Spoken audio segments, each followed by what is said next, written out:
안녕하세요. 저는 40대 중반의 평범한 주부입니다. 행복한 결혼에는 조건이 있죠. 아무리 남녀가 좋아도 가족과 가족의 만남이기도 하기에 특히 결혼을 앞둔 여자들은 시댁 어른들에 대한 두려움과 기대가 앞섭니다. 사위 사랑은 장모란 말은 있지만 며느리 사랑은 시어머니란 말은 없습니다. 그만큼 우리나라에선 딸 같은 며느리, 엄마보다 좋은 시어머니라는 건 사실 존재하지 않는다고 봅니다. 요즘 토크쇼를 보면 정말 세상이 많이 변했다는 걸 느낍니다. 시어머니와 며느리가 나와서 서로를 헐뜯고 서로의 단점을 고치라는 둥 시어머니 말이면 깨갱하는 며느리는 옛말이 된 것 같더라고요. 좋게 말하면 쿨하다 할 수 있지만 사실 시어머니에 대한 며느리들의 불만은 옛날이나 지금이나 같다는 겁니다. 표현만 안 했을 뿐이죠. 시어머니가 얼마나 싫고 무서웠으면 시자 들어가는 건 먹지도 보기도 싫다는 말이 있을까요? 하지만 시자만 들어도 기분 좋고 자꾸 보고 싶은 별종 며느리도 있다는 사실 아시나요? 그게 바로 접니다. 아무리 잘해주는 시어머니라도 시어머니가 보고 싶다는 게 말이 되냐? 라고 말하는 분들도 많으실 겁니다. 저는 이 물음에 답하라고 하라면 난 복이 많아서 그렇다라고 답해드리고 싶네요. 좀 재수없어 보일 수도 있지만 저희 시어머니와 저에 대한 스토리를 들으시면 아마 이해가 되실 겁니다. 아주 가끔 복을 타고난 사람들이 있죠. 고부 갈등이 뭐지? 시어머니가 너무 잘해주시는데? 라며 친정어머니보다 시어머니와의 케미가 잘 맞는 고부간도 있습니다. 그게 바로 접니다. 일찍 부모를 여의고 부모의 사랑이 뭔지 몰랐을 때 생판 남보다 못한 시어머니를 섬겨야 한다는 순간 저는 너무 무서웠고 어떻게 해야 할지 몰랐죠. 하지만 며느리 사랑은 시어머니라는 말이 있다는 걸 저와 시어머니는 당당히 보여줬습니다.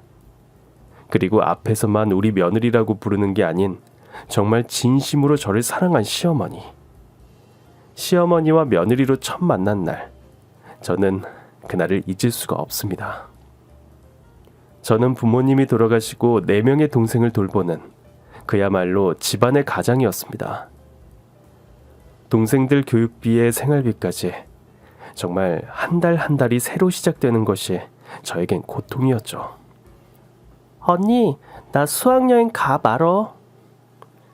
수학여행? 얼만데? 아니, 수학여행을 간다고 하면 어디 가는데? 언제 가는데라고 물어봐야 하는 게 순서 아니야? 지금 우리 형편에 솔직히 수학여행이 말이 되니? 나는 그 흔한 고등학교 졸업장도 없어. 그래도 너희들만큼은 고등학교는 졸업시키려고 밤낮 없이 일하는데 내가 너한테 이런 소리를 들어야 하니? 아이씨, 그럼 나도 학교 관두고 돈이나 벌래. 공부만 열심히 하라고 말할 땐 언제고 돈 이야기만 나오면 징징징. 정말 진절머리나. 너 내가 하루하루를 어떻게 사는 줄 알아? 어? 아냐고. 누나 그만해. 자꾸 둘이 싸우지 마. 큰 누나가 좀 참아. 왜 나는 항상 참아야 하는데? 왜 나만 희생해야 하냐고. 누가 참으래? 자기가 선택한 길 아니야? 우리 책임지라고 한 사람 여기 아무도 없어. 착한 언니 코스프레 그만해. 역겨워. 야! 그날 저는 첫째 동생과 머리를 뜯고 싸웠습니다. 말리는 동생들을 보며 내가 왜 이렇게 살아야 하나. 정말 부모님을 원망했습니다. 나한테 왜 이런 짐을 지우냐고 말이죠. 저도 학교도 가고 싶고 놀고 싶은 그런 20살이었습니다.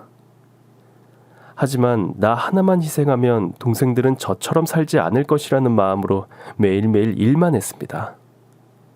하지만 제게 돌아온 건 비난뿐, 고맙다는 말조차 듣지 못했죠. 동생들의 저녁도 모른 채 하고 처음으로 가출을 했습니다. 동네 뒷산에 올라 둥글게 뜬 달에 대고 원망을 참 많이도 했었습니다. 가출을 한 날 달은 더 빛났고 저를 더 초라하게 만드는 것 같았습니다. 왜 전 이렇게 살아야 하나요? 제가 뭘 그렇게 잘못했나요? 저도 사랑받고 싶어요. 저도 사랑받을 줄 안다고요. 가출은 잠시뿐. 저는 밤늦게 돌아와 동생들 아침을 차리고 학교를 보냈습니다. 저도 다 떨어진 가방 말고 동생들처럼 학교 가방을 들고 학교를 가고 싶다는 생각이 들었습니다. 그리고 이 지옥에서 벗어날 방법이 뭐가 있을까 고민을 했습니다. 왜냐면 아무도 인정해주지 않는 저의 희생을 왜 욕까지 얻어먹으면서 참아야 하는지 이건 아니라고 생각이 들었습니다. 부모님이 돌아가시고 저는 고등학교 1학년이 되던 해 중퇴를 했습니다. 선생님의 소개로 장갑을 만드는 공장에 취직하게 됐고 3년째 존재감 없이 일만 죽어라 했습니다.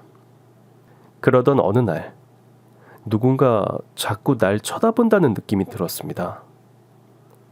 제게 주어진 일감을 남들보다 적게 주고 밥 먹고 돌아오면 따뜻한 커피 한 잔을 몰래 놓고 가는 사람.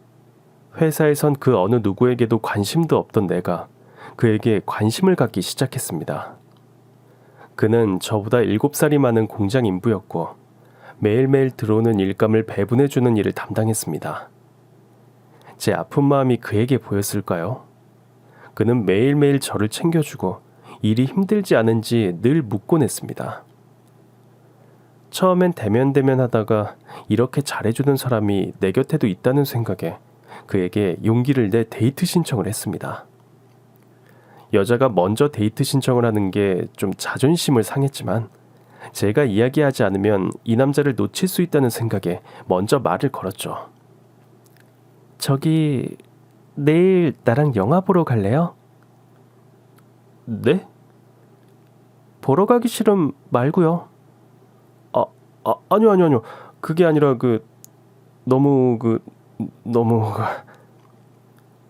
너무너무 뭐요? 좋아서요. 다음 날 그와 영화를 보게 됐고 우리의 사랑은 날이 갈수록 깊어졌습니다. 그는 매일 저를 집까지 바래다 주곤 했죠. 그러던 어느 날 그는 집에 들어가려는 제 손을 잡았습니다. 저는 순간 올 게 왔구나 생각했죠. 복순아, 나랑 살래? 네? 나랑 살자고. 내가 진정씨 뭘 믿고... 알아.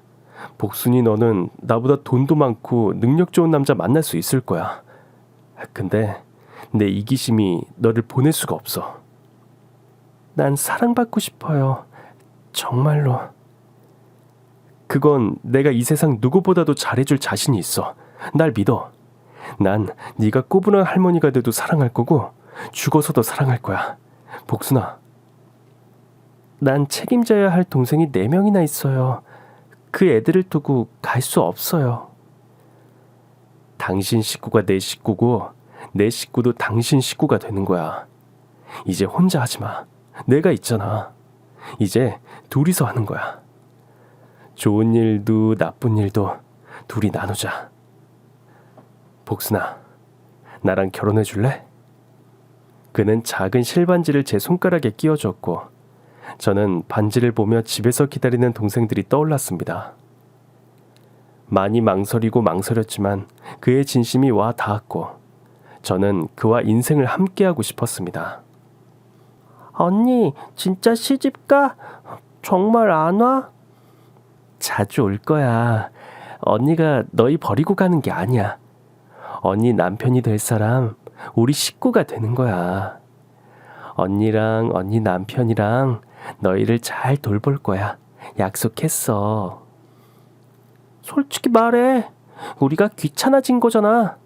동생들 버리고 혼자 잘 살아봐 어디. 너 정말 끝까지. 언니, 아니, 너 필요 없어. 내가 동생들 돌볼 거야. 앞으로 우리 볼 생각 하지도 마. 희생했고 사랑했던 식구들이 환영하지 않는 결혼. 정말 저는 끝까지 행복하지 못한 인생이 될 거란 불안감이 들었습니다. 내 식구들조차 환영해주지 않는데 그의 식구들은 저를 환영해 줄까요? 저는 부모님이 돌아가셔서 상견례조차 못하고 그의 어머님에게 결혼 승낙을 받으러 갔습니다. 호랑이보다 더 무섭다는 게 시어머니라던데 저같이 못난 며느리를 분명 탐탁지 않을 거라고 생각했습니다. 오빠, 나 괜찮아요? 나 너무 떨려. 우리 엄마 그런 분 아니야. 복순이 너 정말 예뻐하실 거야. 아무리 예쁜 며느리라도 자기 아들 뺏어갔다고 생각한대요. 내가 아무리 말해도 복순이는 안 믿을 것 같네. 자, 직접 들어가서 우리 엄마가 호랑인지 직접 확인해 보자고. 떨리는 마음으로 예비 시어머니를 만나러 갔습니다. 그런데 호랑이가 나올 줄 알았는데 너무나도 인자한 목소리가 절 맞이해 주었습니다. 복순 씨라고 했죠? 너무 잘 왔어요. 잘 왔어. 예비 시어머니는 저를 꼭 안아주시며 저를 반겨주셨습니다. 정말 믿기지 않았습니다. 이렇게 저를 환영해주는 사람이 제 시어머니가 될 분이라는 걸요. 예비 시어머니는 제가 좋아하는 음식을 다 차려놓으셨습니다.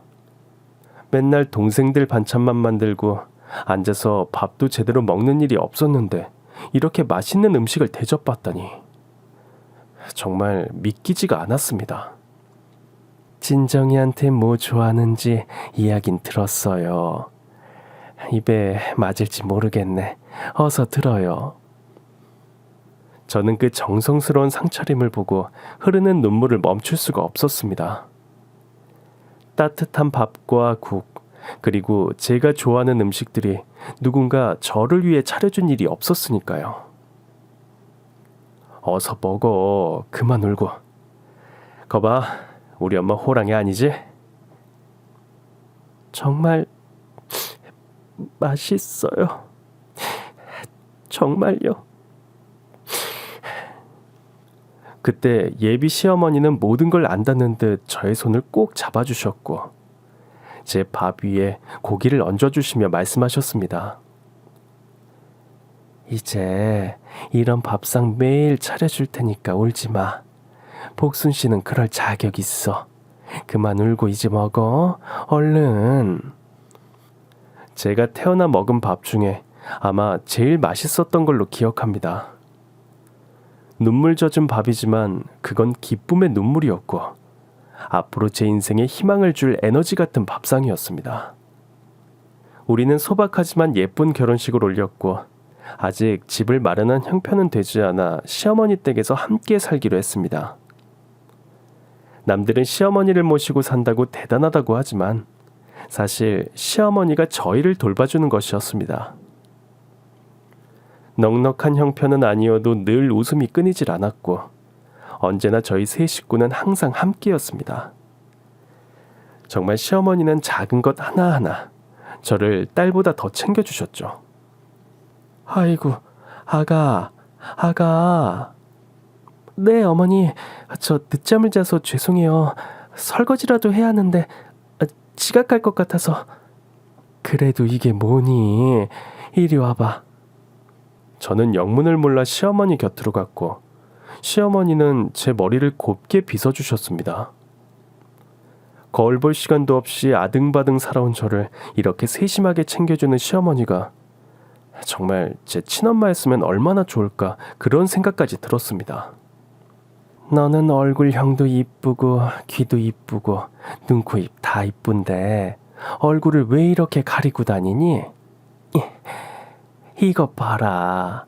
머리 묶으니 우리 며느리 미스 코리아가 따로 없구나. 아이고 예뻐라. 어릴 때 흐릿하게 기억이 났습니다. 엄마가 살아계셨을 때 제 머리를 곱게 빗어주던 그 손길. 부모 사랑을 받아본 기억이 거의 없기에 사실 전 사랑을 주는 방법을 모르는 사람이었습니다.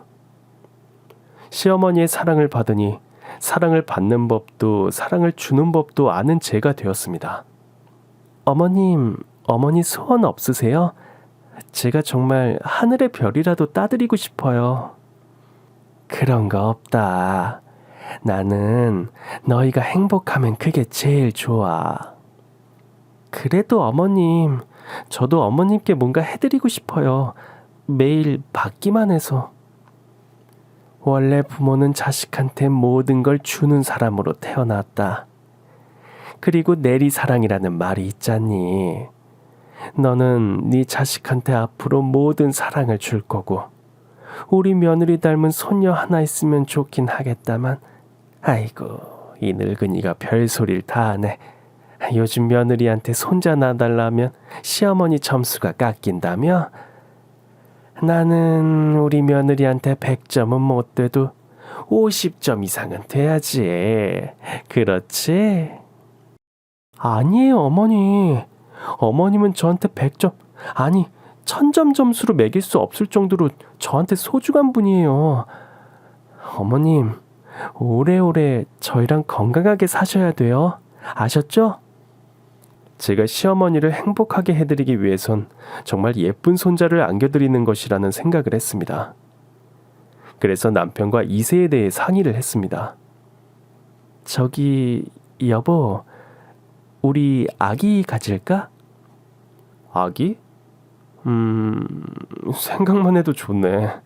우리 복순이 닮은 아기라. 근데 아직 우리 형편이 좀 그렇잖아. 자기 동생들도 돌봐야 하고. 막내 처남 좀 더 크면 그때 가지는 게 좋지 않을까?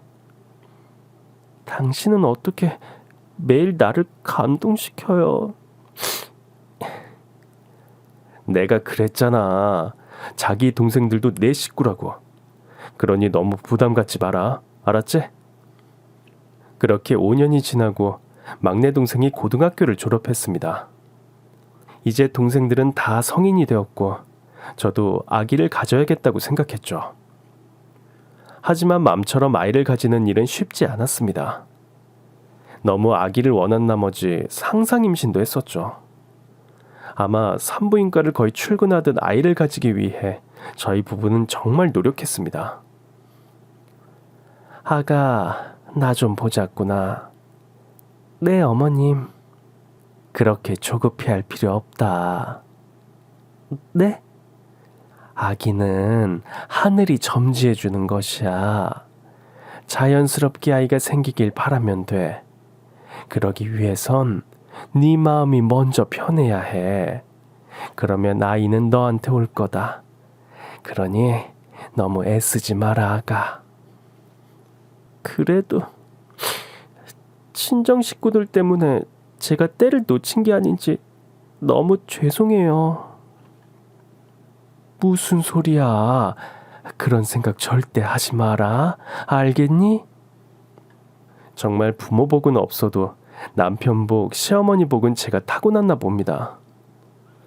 시어머니 말씀대로 저는 마음 편하게 아기를 기다렸고 드디어 아기를 갖게 되었습니다.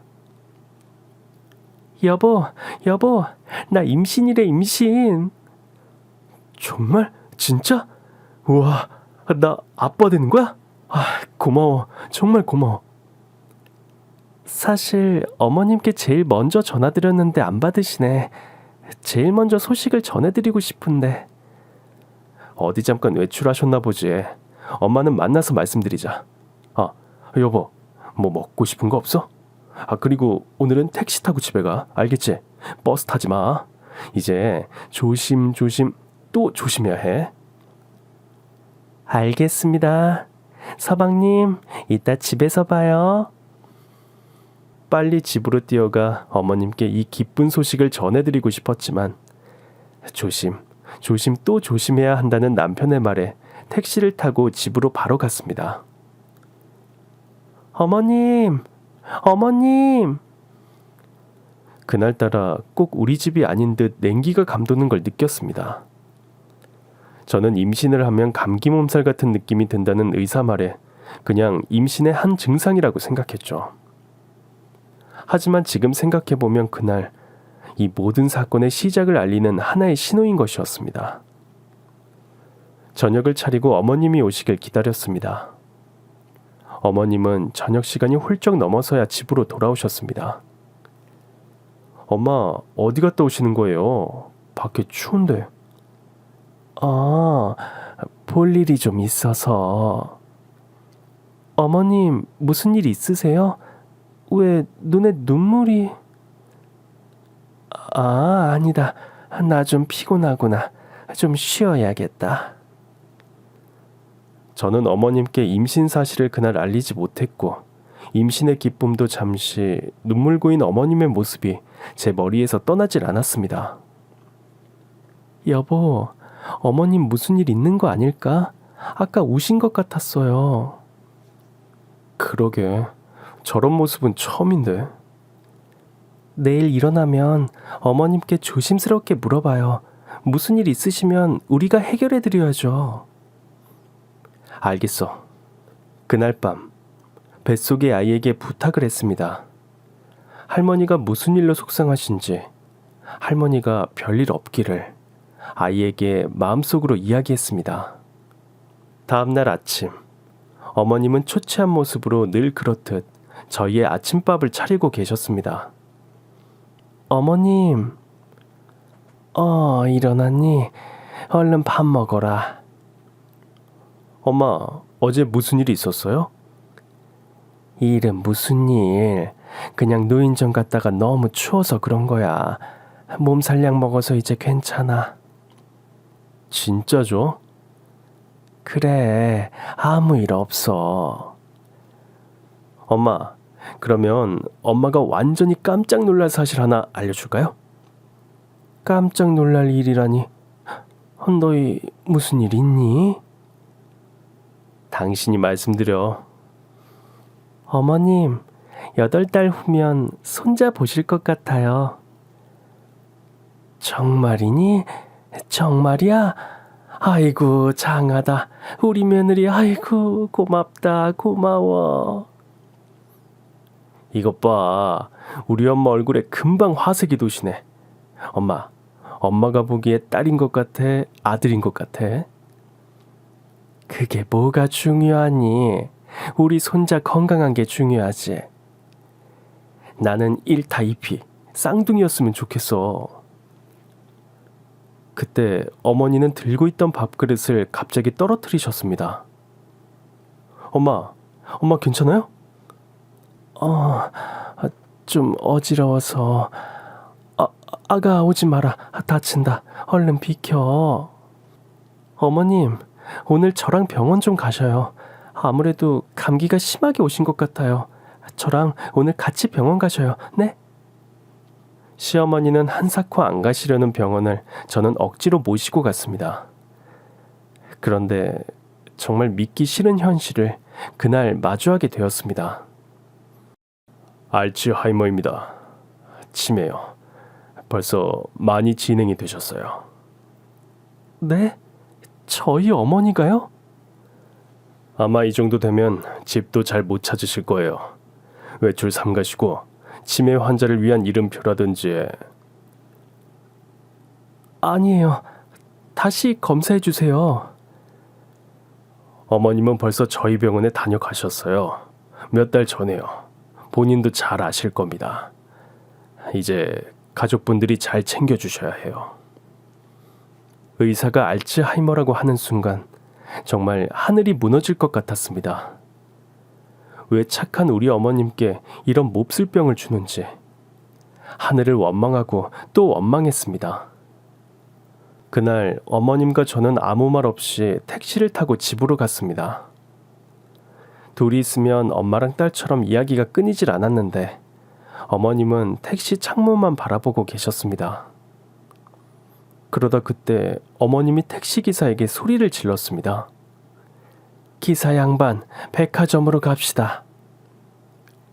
어머님, 너 임신복 사야지. 배 금방 부른다. 임신복도 필요하고 젖병이랑 아기 이불. 아이고, 준비할 게 많아. 어서 백화점으로 가자. 어머님. 그날 어머님은 기억이 달아날까 무서운 듯 아기 용품이 보일 때마다 사고 또 사고. 저는 어머님을 말리느라 혼쭐이 났습니다. 겨우 어머님을 진정시킨 뒤 저희는 집으로 왔습니다. 뭐야, 나만 빼고 둘이서 데이트한 거야? 넌 출근 안 하고 왜 집에 있어? 엄마, 왜 안 하던 농담을 다 하실까? 아니, 지금 시간이 몇 시인데 출근을 안 해. 얼른 출근해라. 아참, 아침밥 먹어야지. 내가 얼른 차려주마. 남편은 어안이 벙벙해서 어머님과 저를 번갈아 보며 점점 얼굴이 굳어졌습니다. 오늘 병원에서 뭐래? 엄마 왜 저래? 여보, 여보. 병원에서 뭐라고 했냐고? 우리 어머니 불쌍해서 어떡해요? 어떡해? 어머님 알츠하이머래요. 어떡해요, 어떡해? 남편은 그 자리에서 털썩하고 주저앉았습니다. 그리고 백화점에서 사온 아기용품을 하나하나 보며 눈물을 흘렸습니다. 아니야. 이거 봐봐. 엄마가 우리 태어날 아기 주려고 사온 거 봐봐. 치매면 이런 거 기억 못해. 여보. 우리 엄마한테 왜 그런 병이 생겨? 왜? 행복했던 우리 세 식구. 그날 이후 모든 것이 달라졌습니다.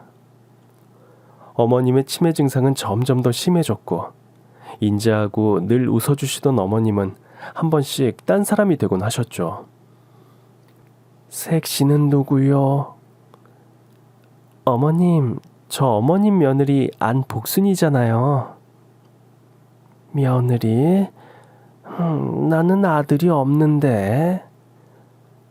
어머님, 여기 보세요. 벽에 제가 다 써놨죠?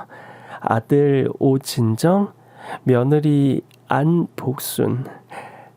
그리고 아이고, 색시 왜 울어? 그리고 제가 세상에서 제일 사랑하는 시어머니, 이 점자 이자, 이 점자 어머님. 이 점자가 누군데? 어머님. 색시, 나 부탁 하나만 합시다. 내가 내 동생을 잃어버렸어. 아무리 찾아도 없어. 내 동생 좀 찾아주셔. 응? 색시. 저는 그날 어머님이 하신 말씀이 그냥 치매 증상 때문에 그러신가 보다라고 아무렇지 않게 넘겼습니다. 지금 생각해보면 그 말이 어머님께는 아무에게도 말하지 못한 상처라는 걸 모른 채 말이죠. 제 배는 점점 불러왔고, 배가 부를수록 어머님의 치매 증상은 더 악화되었습니다. 거실에서 볼일을 보시는 건 일상이 됐고, 냉장고에 있는 음식들을 다 꺼내서 허겁지겁 손으로 식사를 하셨습니다. 소리를 지르고 저 몰래 밖으로 나가서 경찰에 신고한 것만 해도 수십 번. 하지만 제일 가슴 아팠던 건 그렇게 예뻐했던 며느리를 못 알아보시는 것이었습니다. 어머님, 목욕하시니까 시원하시죠?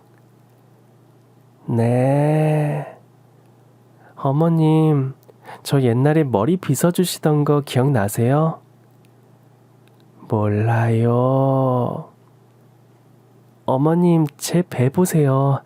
어머님 손자가 이만큼 자랐어요. 만져보세요. 어머님은 제 배를 떨리는 손으로 가만히 만지셨습니다. 그러곤 한참을 아무 말도 하지 않으셨습니다. 그러다 갑자기 이상한 말씀을 하셨습니다.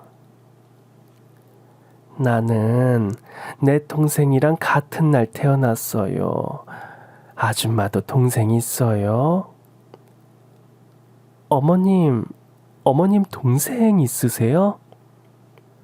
아니, 난 오빠 있어. 우리 오빠 오진정, 우리 오빠 언제 와? 저는 그날 어머님의 말이 뭔가 이상하다는 것을 느꼈습니다. 오늘은 엄마 별일 없었어? 생각해봤는데 당신 점점 몸도 무거워지고 엄마를 모시는 게 무리인 것 같아. 간병인 불러야겠어. 안 돼요. 어머님 낯선 사람 오시면 더 불안해하실 거예요. 여보, 당신 건강이랑 우리 아기도 생각해야지. 이러다 잘못되면 어떻게 할 거야? 내가 정말 힘들면 그때 이야기할게요. 아직 괜찮아요. 정말요.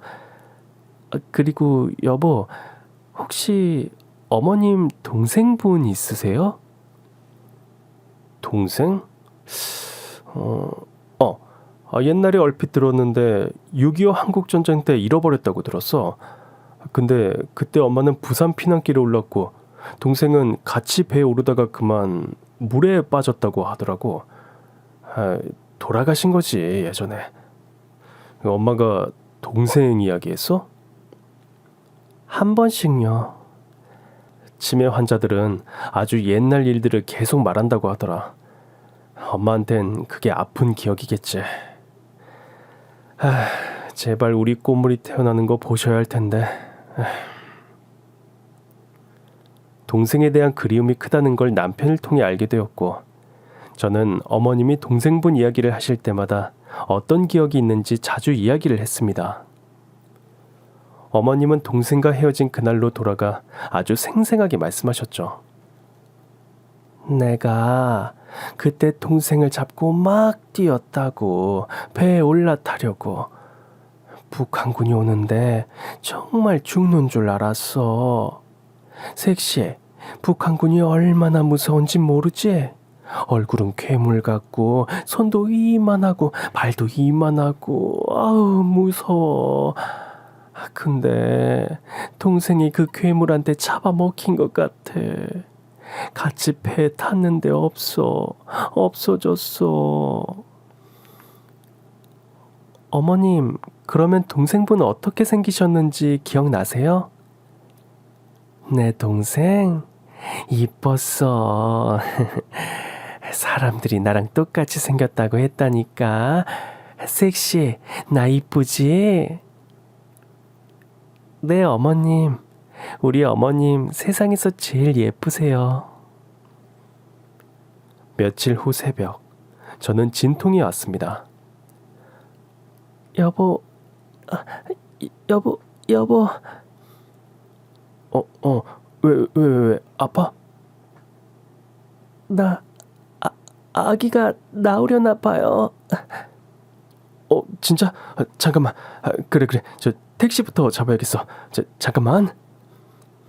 저는 진통이 오자 드디어 우리 꼬물이를 만나는구나라는 기쁜 마음에 진통이 와도 아픈 것도 몰랐습니다. 그런데 시어머니가 제 방문을 여시고는 저에게 다가오셨습니다. 아가, 숨을 크게 쉬어라. 크게. 어머님? 어머님. 그래, 시엠이다. 시엠이를 왜 이렇게 불러? 그만 부르고 얼른 숨 쉬어.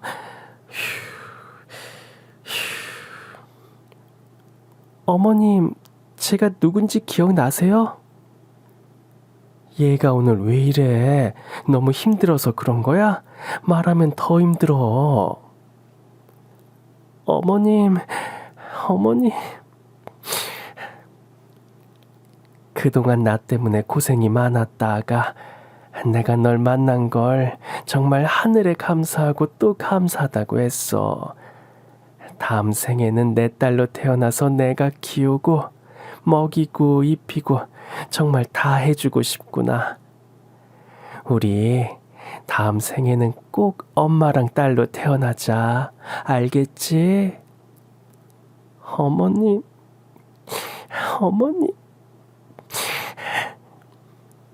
저는 10시간 진통 끝에 출산을 했고 어머님 말씀대로 예쁜 딸을 낳았습니다. 행복과 불행은 왜 늘 제게 동시에 찾아오는 걸까요? 우리 예쁜 딸이 태어나던 날, 어머님은 세상을 떠나셨습니다. 어머님은 전쟁으로 가족을 모두 잃으셨다고 하셨습니다. 장례식장은 남편과 저밖에 없었죠. 제가 본 장례식 가운데 가장 슬픈 장례식이었습니다. 저는 남편의 만류에도 불구하고 몸도 제대로 풀지도 않고 어머님 장례식장으로 향했습니다. 저희 부부는 어머님 영정사진을 보며 하염없이 눈물만 뚝뚝 흘렸습니다. 엄마, 엄마, 엄마. 어머님, 조금만 더 저희한테 시간을 주셨으면 예쁜 손주 얼굴 보셨을 텐데. 어머님이 그러셨잖아요. 저 닮은 예쁜 딸 보고 싶다고. 근데 왜 이렇게 일찍? 우리 어머님 불쌍해서 어떡해.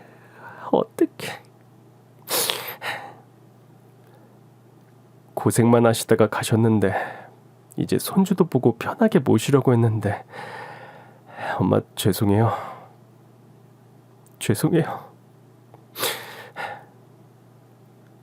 시어머니의 장례는 어머님의 생전 바람대로 화장으로 치렀고 저희는 어머님을 보내드리려 어머님의 고향과 가장 가까운 곳에서 유골을 뿌렸습니다. 엄마, 고향에 가셔서 가족들도 만나시고 하늘에선 편히 쉬세요. 어머님, 하늘에서도 저희 보고 계실 거죠? 항상 어머님이 곁에 있다고 생각하고 저희 열심히 살게요. 어머님도 하늘에서 편히 쉬세요. 저는 장례식을 마치고 어머님 유품을 정리했습니다. 시어머님은 생전에 정말 검소한 분이셨습니다. 옷도 신발도 전부 떨어질 때까지 입고 신으셨죠. 워낙 검소한 분이라 어머님 유품을 정리하는데도 시간도 별로 걸리지 않았습니다. 유품을 정리하면서 저는 더 가슴이 아팠습니다. 어머님, 저희한테 다 주시고 왜 당신한테는 이렇게 검소하셨어요? 불쌍한 우리 어머님. 그런데 어머님 장롱 안에 작고 낡은 상자 하나가 보였습니다. 이게 뭐지? 상자를 열자 남편의 베넷 저고리와 돌사진이 있었고 아주 낡은 작은 지갑이 들어있었습니다. 저는 그 지갑을 열어봤고 거기엔 아주 낡은 흑백 사진이 들어있었죠. 그 흑백 사진 속 주인공은 바로 어머님의 10대 시절 사진이었습니다. 사진 속 활짝 웃는 어머님의 모습은 너무 예뻤습니다. 그런데 누군가와 손을 잡은 사진인 것 같았는데 사진 반쪽은 찢겨 있었죠. 어머님도 가족이 있으셨구나. 어머님, 하늘에선 가족들과 꼭 만나시길 바래요. 어머님. 저는 늘 어머님과 함께하고 싶은 마음에 그 사진을 제 지갑에 넣고 다녔습니다. 어머님 어린 시절 사진을 지갑에 넣고 다닌 후 기분 탓인지 정말 어머님이 늘 제 곁에 계신 것만 같았거든요. 저희 딸아이는 어느덧 10살이 되었고 아이의 생일은 곧 어머님이 돌아가신 날이 되었죠. 엄마, 우리 할머니는 어떤 분이셨어? 아주 인자하시고 좋은 분이셨어. 우리 준이를 가졌을 때 얼마나 기뻐하셨다고. 정말? 내가 뱃속에 있을 때? 그럼 할머니는 우리 준이를 만나는 게 소원이라고 하셨어. 나도 할머니 보고 싶어. 엄마도 너무너무 보고 싶어. 아이가 10살이 되던 날로 기억합니다. 생일상과 제사상을 동시에 차리게 되던 해였습니다. 저는 어머님 제삿날은 최고로 좋은 음식들로 정성스럽게 차려드렸죠. 그날도 여느 해처럼 시장에서 제사에 차릴 음식을 만들 장을 보러 나간 날이었습니다. 사과, 배, 감, 또 뭐지? 여튼 최고로 좋은 걸로 주세요. 아이고, 오늘 시어머니 제삿날인가 보네. 맨날 깎아달라는 우리 준이 엄마가 통 크게 쏘는 걸 보니. 네, 흠난 과일은 절대 안 돼요, 사장님. 크고 제일 좋은 거 아시죠? 네네, 좋은 놈으로 골라드리죠. 그때 과일을 찾는 한 손님이 제 옆에 다가왔습니다. 나도 그 사과 좀 주시오. 아주 좋아 보이네. 아이고, 어르신 나오셨어요? 네네, 좋은 걸로 골라드릴게요. 저는 과일을 찾는 손님을 보게 됐고 그 손님의 얼굴을 본 순간 장바구니를 떨어뜨리고 말았습니다. 아유, 이걸 어째 다 흘렸네. 애기 엄마, 얼른 주워야지 뭐예요. 저는 순간 몸이 얼음이 되었습니다. 돌아가신 시어머니와 똑같이 생긴 분이 제 옆에 서 있었기 때문이죠. 저는 너무 믿기지 않아 눈을 비비고 또 비볐습니다. 하지만 제 옆에 계신 어르신은 저희 시어머니라고 해도 믿길 정도로 정말 똑같이 생긴 분이셨습니다. 아, 네, 죄송해요. 혹시 성이 이 씨세요? 갑자기 앞도 뒤도 없이 내 성은 왜 물어요? 얼른 장 본 거 주워 담아요. 참, 젊은 사람이 이상하네. 그 어르신은 과일을 사고 자리를 떠나셨고 저는 과일도 사지 않은 채 그분을 계속 쫓아갔습니다.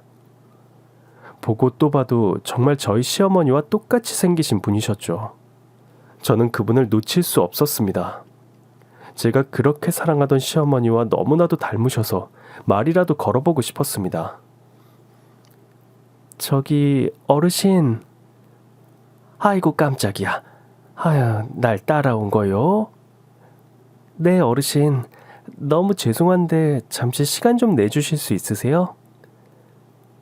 무슨 일인진 모르겠지만 아유, 애기 엄마 안색이 너무 안 좋네. 어디 가서 물이라도 좀 마십시다. 따라와요. 저는 어르신을 따라 시장 안에 있는 작은 노점 카페에 갔습니다. 어르신은 따뜻한 유자차를 저에게 건네주셨죠. 일단 이것부터 좀 마셔요. 뭔진 모르겠지만 젊은 사람이 혼이 다 나갔구만.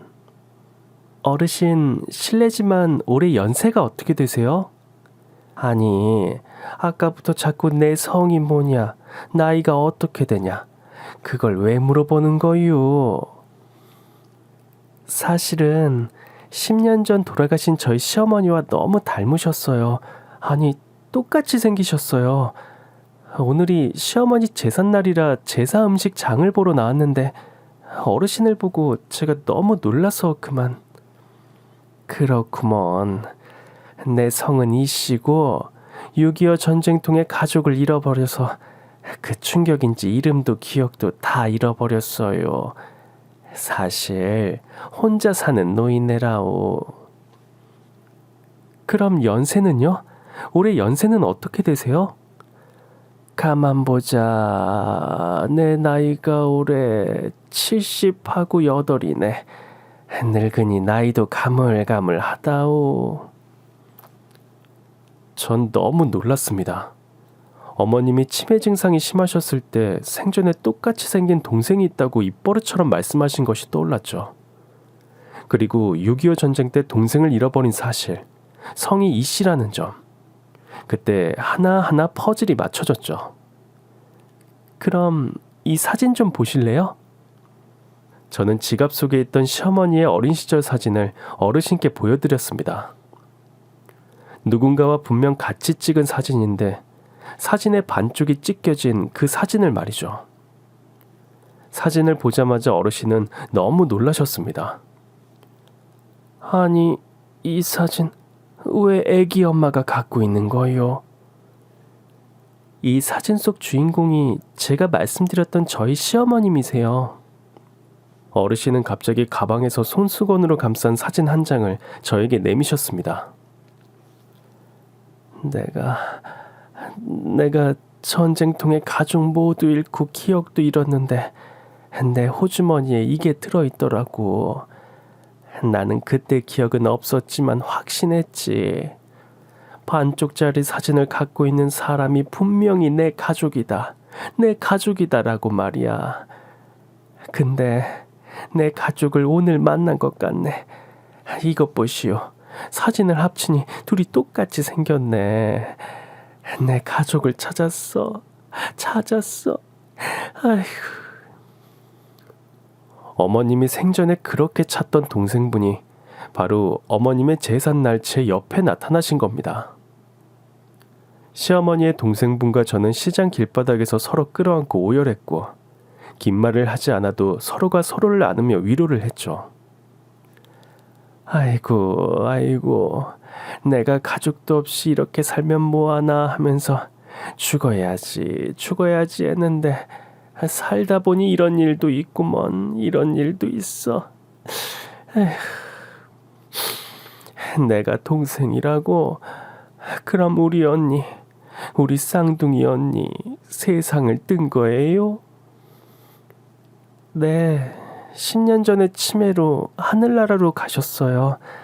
생전에 동생이 있다고, 똑같이 닮은 어머님의 동생이 있다고 기억을 잃으시면서도 그 말씀은 자주 하셨어요. 동생이 너무 보고 싶다고요. 나는 언니가 있는 줄도 모르고 70평생을 얼굴도 모르는 가족을 그리워했지. 가족 없는 외로움은 정말 죽고 싶을 정도로 힘들었다오. 명절이면 눈물로 보내는 일이. 그런데 내가 살아있길 너무 잘했구먼. 우리 언니를 찾았으니 말이야. 언니.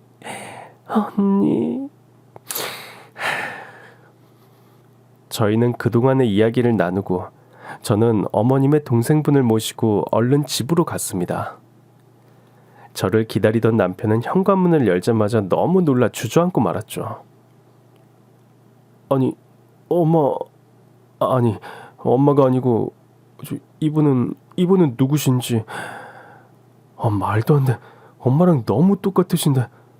근데 우리 엄마는 돌아가셨는데. 여보, 이분은 누구셔? 어머님이 생전에 너무 그리워하던 쌍둥이 동생분이에요. 뭐? 말도 안 돼. 시어머니의 동생분은 남편을 보자마자 끌어안고 한참을 우셨습니다. 그리고 가지고 있던 낡은 사진을 꺼내 남편에게 보여주셨죠. 네가 언니 아들이니? 이것 봐라. 내가 네 엄마 동생이야. 쌍둥이 동생. 아이고. 정말 엄마가 살아 돌아오신 줄 알았어요. 엄마를 얼마나 그리워했는지 몰라요.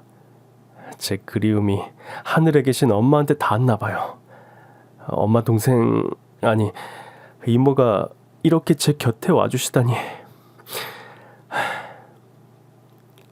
그래. 엄마랑 둘이서 고생 많이 했다면서? 내가 그 맘 안다. 그 맘 알아. 아이고.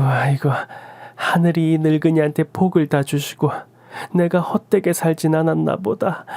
아이고. 어머님이 돌아가신 지 10년이 되던 해, 매년 세 식구만 지내던 어머님 기일에 네 식구가 함께하게 되었죠. 시이모님은 어머님 영정사진을 끌어안고 밤새도록 우셨습니다. 저희 부부는 그 모습을 지켜보며 기쁨과 슬픔이 동시에 교차했고 돌아가신 어머님처럼 잘 모셔야겠다는 다짐을 했죠. 시이모님을 만난 것만으로도 저희는 너무 행복했습니다. 그런데 정말 시어머니의 사랑은 하늘에서도 끝이 없으셨습니다. 얘들아, 내가 그 힘든 전쟁통을 겪고 정말 이 악물고 열심히 살았다. 국수 장사에 떡 장사에 돈만 벌었어. 그러고 나니 이렇게 나이가 들었고 내가 죽으면 좋은데 기부해야지 생각했지. 그런데 내 인생을 전부 통틀어줘도 아깝지 않은 내 조카 며느리, 그리고 이쁜 손자까지 생겼으니 나는 이제 죽어도 여한이 없구나. 시이모님은 사람들이 말하면 알만한 큰 국밥집을 운영하고 계시는 분이셨습니다. 돌아가신 시어머님처럼 너무나도 검소하셨고 늘 불쌍한 사람들을 위해 매년 기부를 하고 계셨습니다. 내 모든 재산을 너희에게 주고 싶구나. 받아주겠니?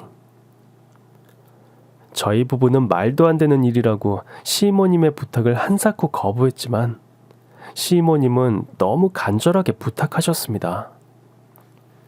저희는 시모님이 가진 것이 없으셔도 평생 잘 모시리라 다짐했는데 이렇게 저희한테 큰 선물을 주시다니 정말 믿기지가 않았습니다. 그날 이후 남편은 시모님이 운영하시던 국밥집을 맡아 운영하게 됐고 시모님은 저희와 함께 살게 되셨습니다. 시모님은 저희 시어머니와 얼굴만 똑같으신 게 아니었습니다. 저에 대한 사랑 또한 돌아가신 시어머니와 똑같이 저를 너무 아껴주셨습니다. 준이야, 할미 왔다. 할머니. 아이고, 내 새끼. 자, 할미가 우리 준이 선물 사왔다. 정말요? 시모님은 저희 딸아이의 옷과 가방, 그리고 신발까지 너무 예쁜 것들을 선물해 주셨습니다. 그리고 제 손을 잡으시곤 저에게 작은 상자 하나를 내미셨습니다. 준이의 미야, 우리 언니, 불쌍한 우리 언니 잘 보살펴줘서 정말 고맙다, 고마워. 내가 이 은혜를 어떻게 갚을지. 아니에요. 제가 오히려 어머님 사랑 덕분에 너무 행복했어요. 정말 차고 넘칠 만큼 사랑을 주셨어요. 저에겐 친부모님과 다름없는 분이셨어요. 자, 우리 이제 한 가족이니 나눠 끼자꾸나. 그날 시모님은 저에게 너무 예쁜 반지를 주셨습니다. 그리고 시모님도 저랑 똑같은 반지를 손에 끼시곤 저를 꼭 안아주셨습니다. 이제 나도 너도 혼자가 아니다. 나한테 가족을 선물해준 우리 언니를 생각하며 행복하게 살자꾸나. 네, 이모님. 저도 이모님 잘 모시고 더 행복한 가정을 꾸리고 싶어요. 돌아가신 시어머님이 하늘에서 기뻐하실 수 있도록요. 하늘이 내린 인연이 있다고 하던가요? 늘 불행했던 제 삶에 가족이란 울타리는 저에게 너무나도 소중한 존재란 걸 느끼며 살고 있습니다. 여러분도 곁에 있는 가족을 아껴주고 사랑해주세요. 가족이 곁에 있는 것만으로도 행복하다는 사실을 절실하게 느낄 때가 올 거예요.